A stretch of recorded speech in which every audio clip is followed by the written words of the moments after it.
ลินมาต้มเข่าอ่ะ ลินมาต้มเขาเหรอเด้อสวัสดีเด้อสบายดีมันนี่พ่อจะมาลินเด้อ ลินหมักต้มเข่าเนาะ บอกต้มเขาด้วยนะต้มหัวเหนียวเฮียมาเป็นคนลาวเด้อมันนี่เขาออกคลิปเป็นคนลาวหรือเด้อ และพวกเราเต้นไปแล้วเด้อพวกฮะทุกคนต้องเบิ่งในเด้อ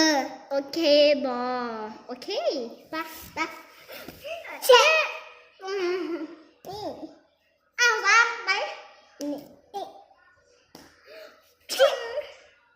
มา โอ้ มาพอ จื้อแจ๊ะ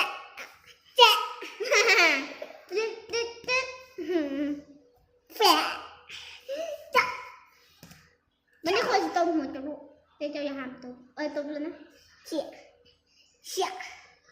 เชี่ยเอ๊ะเชี่ย เดี๋ยวกันนะนี่ เชี่ย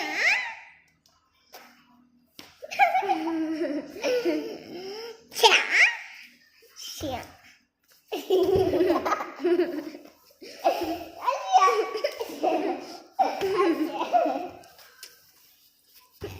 อ้าวปุ๊บมาเป่ายิงชุบเป่ายิงชุบ พี่น้องโคตรกักเลยเด้อขอจบคลิปแล้วเด้อบ๊ายบายมาไหม ขอจบคลิปก่อนเดิม